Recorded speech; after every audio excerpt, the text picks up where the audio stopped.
Good morning बच्चों, मैं doctor गुणवंती Malhotra आप सभी का हमारे नए सत्र में स्वागत करती हूं और सभी बच्चों को बहुत बधाई कि आप सेकेंड ईयर में आ चुके हैं।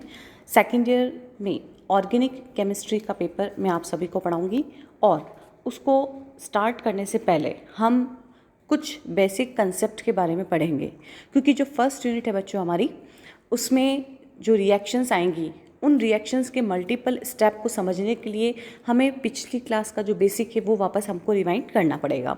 तो सबसे पहले आज मैं बात करती हूँ इंडक्टिव इफेक्ट की। आप सबने पढ़ रखा है, बहुत ही सिंपल इसकी डेफिनेशन है। प्रेरणिक प्रभाव हम सबने पढ़ा है, तो हम इसको रिवाइज कर लेते हैं थोड़ा सा। It is defined as a permanent displacement of shared electron pair in carbon chain towards more electronegative atom or groups। बच्चों, जब हमने केमिस्ट्री ली 11th-12th में भी आप पढ़ते हो, तो प्रेरणिक प्रभाव क्या है? एक कार्बन की श्रृंखला, सभी कंपाउंड जो हम पढ़ते हैं वहाँ पर कुछ इस तरीके के हम कह सकते हैं सब्स्टिट्यूएंट हो सकते हैं या परमाणु प्रेजेंट हो सकता है, जो सहभाजित इलेक्ट्रॉन, जब इलेक्ट्रॉन का साझा होकर के जो बंध बन रहा है उसके इलेक्ट्रॉनों की जो शेयरिंग हो रही है उनको अपनी तरफ अट्रैक्ट कर सकता है। तो यहाँ पे हम क्या कह रहे हैं कि एक परमानेंट डिस्प्लेसमेंट है किसका? शेयर्ड इलेक्ट्रॉन पेयर का कार्बन की श्रृंखला में, जो कौन कर रहा है? जिसकी विद्युत ऋणता बहुत अधिक है जिस परमाणु या उस समूह की। तो ये जो प्रभाव कहलाता है वो इंडक्टिव इफेक्ट कहलाता है। तो प्रेरणिक प्रभाव को हम अगर हम समझें कि कितने प्रकार का है, तो हम यहाँ पे देखते हैं कि 2 टाइप का है, नेगेटिव और पॉजिटिव, ऋणात्मक प्रेरणिक प्रभाव और धनात्मक प्रेरणिक प्रभाव। सबसे पहले मैं बात करती हूँ -I इफेक्ट की। The electron withdrawing nature of groups और atoms is called negative inductive effect and it is indicated by -I। Following are the examples of groups in the decreasing order of their -I effect.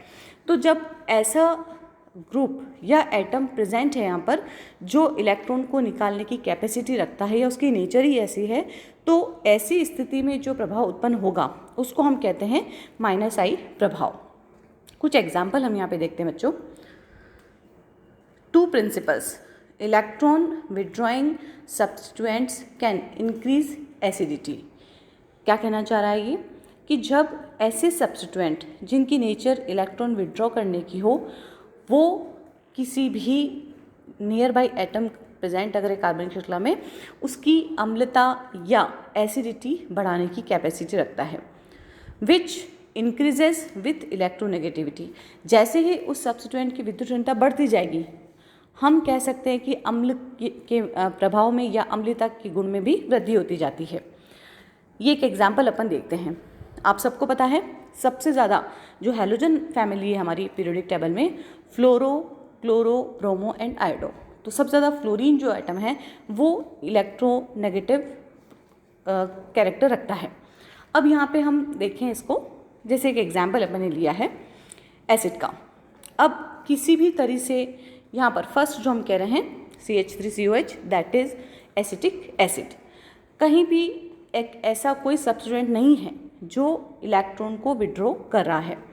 तो यहाँ पर जो value आ रही है वो आ रही है 4.76 pK वैल्यू इसकी। अब इससे आगे चलते हैं, एक हाइड्रोजन को हमने रिप्लेस किया है आयोडो से।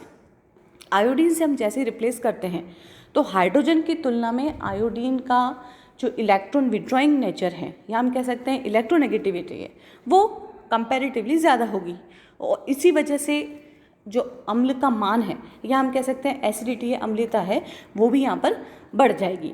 आगे बढ़ते हैं, ब्रोमो से रिप्लेस करते हैं। ब्रोमीन से जैसे किया तो इसकी कंपैरेटिवली एसिडिटी और ज़्यादा बढ़ गई। नेक्स्ट हम बात करते हैं क्लोरो, और हाईएस्ट पे आ गए हम फ्लोरो पे। तो जैसे जैसे सब्स्टिट्यूएंट की इलेक्ट्रोनेगेटिविटी इंक्रीज होती है, एसिडिटी भी यहाँ पर इंक्रीज हो जाती है।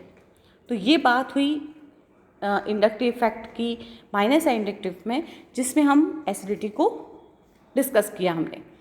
अब चूंकि 2 प्रकार मैंने आपको कहे, क्या कि प्रेरणिक प्रभाव 2 प्रकार का होता है। एक तो हमने अभी देखा -I इफेक्ट का, दूसरा हम बात कर रहे हैं +I इफेक्ट का। इसकी परिभाषा को हम देखते हैं।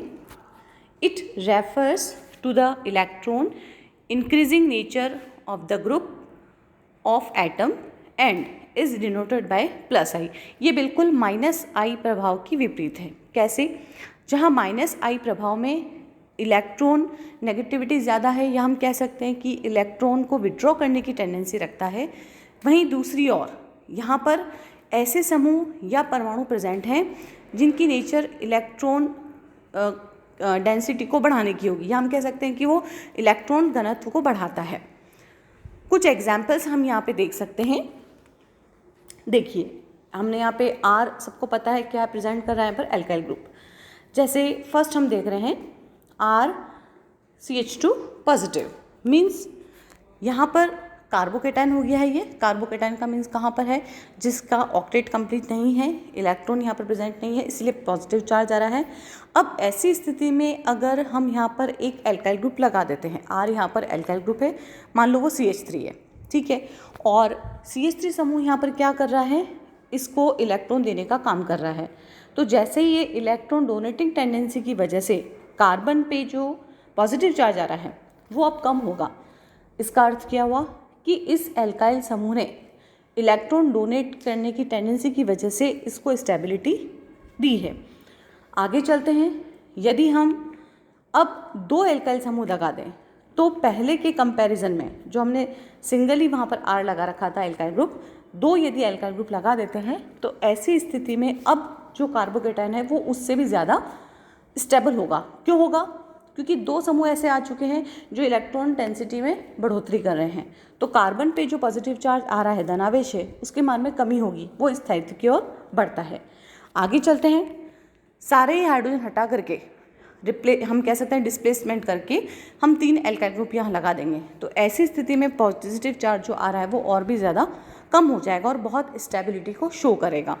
तो ये बात हमने ध्यान रखनी है इस प्रेरणिक प्रभाव के अंदर, जो एग्ज़ाम में भी कई बार आता है और बहुत बेसिक है। क्या कि जब कभी भी कार्बोकेटाइन के स्थायित्व की बात आती है तो उसमें ऑर्डर पूछा जाता है मिथाइल से, और हम कह सकते हैं प्राइमरी से सेकेंडरी और टर्शरी। तो वहाँ हम क्या कहेंगे कि सबसे ज़्यादा टर्शरी कार्बोकेटाइन का स्थायित्व होगा, क्योंकि वहाँ पर 3 एल्काइल समूह ऐसे उपस्थित है जो कार्बन के धनावेश को इलेक्ट्रॉन घनत्व देकर के कम करने की कोशिश करते हैं। अब हम बच्चों इसमें एसिड को हमने देख लिया, एसिडिक कैरेक्टर। अगर हम कहें कि बेस को हमें समझाना हो, बेसिक नेचर को, तो हम क्या कहेंगे? स्ट्रॉन्गर बेस की बात कर रहे हैं। जैसे अगर इलेक्ट्रॉन डोनेटिंग ग्रुप अगर आ जाएगा, ओके, डोनेटिंग ग्रुप अगर यहाँ पर आता है तो बेसिसिटी में हम क्या फ़र्क देखते हैं, ये देखिए आप इसको डायग्राम को। CH3 का नेचर क्या होता है? प्लस आई, मतलब ये हुआ कि वो इलेक्ट्रॉन देने की कैपेसिटी रख रहा है, प्लस आई इफेक्ट वाला है, ओके। और यदि हम यहाँ पर कहें OH समूह के साथ में 2 एल्काइल ग्रुप हैं, तो यहाँ पर क्या आएगा? Stronger base than this. क्यों है? यहाँ पर एक ही समूह है और यहाँ पे 2 समूह लगे हुए हैं। कैसे हैं? हम कह सकते हैं कि ये ईथर है, ROR एक जनरल प्रेजेंटेशन है, तो हम इसको कैसे समझेंगे?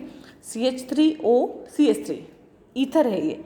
तो दोनों तरफ से यहाँ पर इलेक्ट्रॉन दिया जा रहा है, तो ये स्ट्रॉन्गर बेस होगा कंपेरेटिवली दिस, क्योंकि यहाँ पर एक ही यहाँ पर तरफ से प्लस आई इफेक्ट उसको स्टेबल करता है। अगर हम एप्लीकेशन को देखें प्रेरणिक प्रभाव के, तो हम क्या कह सकते हैं? Inductive effect is useful in explaining the strength of some organic acids and bases. कार्बनिक अम्ल एवं क्षार की सामर्थ्य को या स्ट्रेंथ को समझने के लिए इंडक्टिव इफेक्ट बहुत ही उपयोगी है, या हम कह सकते हैं कंसेप्ट बहुत ही यूजफुल है। सबसे पहले हम इसमें देखते हैं क्या effect is substituent on the acid strength of aliphatic acid. एक सीरीज दे रखी है, जैसे सबसे पहले हम देख रहे हैं फॉर्मिक एसिड HCOH, किसी भी तरीके का कोई भी एल्काइल ग्रुप यहाँ पर प्रेजेंट नहीं है, तो सबसे ज़्यादा ये क्या है? स्ट्रॉन्ग एसिड है। इससे हम आगे देख रहे हैं CH3COH एसिटिक एसिड। अब आपको क्लियर यहाँ पे दिख रहा है एसिटिक एसिड में एक CH3 समूह यहाँ पे लगा हुआ है, और CH3 समूह की नेचर क्या है? इलेक्ट्रॉन देने की। जैसे इलेक्ट्रॉन देगा तो अब क्या होगा? इलेक्ट्रॉन देने की वजह से यहाँ पर जो ऑक्सीजन पे बहुत ही शॉर्ट हम कह सकते हैं कि दिक्कत नहीं है इसको, अब इलेक्ट्रॉन अवेलेबल आराम से हो गए, तो स्ट्रेंथ जो है एसिडिक स्ट्रेंथ वो कंपैरेटिवली कम हो जाएगी। फाइनली यदि 2 CH3 समूह हो जाएंगे तब और भी ज़्यादा कम हो जाएगा। तो हम इसको रीज़न क्या समझा सकते हैं? Acidic strength decreases as plus I effect of the alkyl group increases. तो जैसे जैसे प्लस आई इफेक्ट बढ़ता है अम्ल की जो स्ट्रेंथ है वो कम होती जाती है। अगर विड्रॉइंग ग्रुप है तो अपोजिट होगा। देखो आप एग्जाम्पल में, जैसे ये हमने लिया है नाइट्रो ग्रुप लगा रखा है NO2CH2COH, उसके बाद फ्लोरो भी लगाया हमने, bromo, iodo and simple acetic acid. तो एसिडिक स्ट्रेंथ जो है वो माइनस आई प्रभाव की वजह से या हैलोजन की वजह से यहाँ पर कम होता जाता है। Acidic strength decreases as minus effect of the group of halogen decreases. Fluoro के कंपैरिजन में आयोडो वीक है तो उसकी जो एसिडिटी वो यहाँ पर कम हो जाएगी। तो बच्चों आज हमने बहुत, चूँकि हमारे सिलेबस का नहीं है लेकिन ज़रूरी इसलिए है पढ़ना क्योंकि जब हम रिएक्शंस देखेंगे बच्चों, बहुत टाइम रिएक्शंस है इसमें हमारे पास, तो जब स्टेप आएंगे तब हम वहाँ पर जैसे ही मैं रिएक्शन आपको समझाऊंगी तो आपको तुरंत समझ में आ जाना चाहिए कि यहाँ पर कार्बोकेटाइन बना है तो ये कैसे बना। तो आज का जो टॉपिक था अपना, चूँकि आज आपकी स्टार्टिंग क्लास थी ऑनलाइन, और इसमें मैंने आपको एक अपना जो रिव्यू है या आप कह सकते हैं रिवाइज है पिछली क्लास का, वो मैंने आपको समझाया इंडक्टिव इफेक्ट। कल हम नेक्स्ट जो हमारी क्लास होगी उसमें हम रेजोनेंस के बारे में पढ़ेंगे। थैंक यू बच्चों।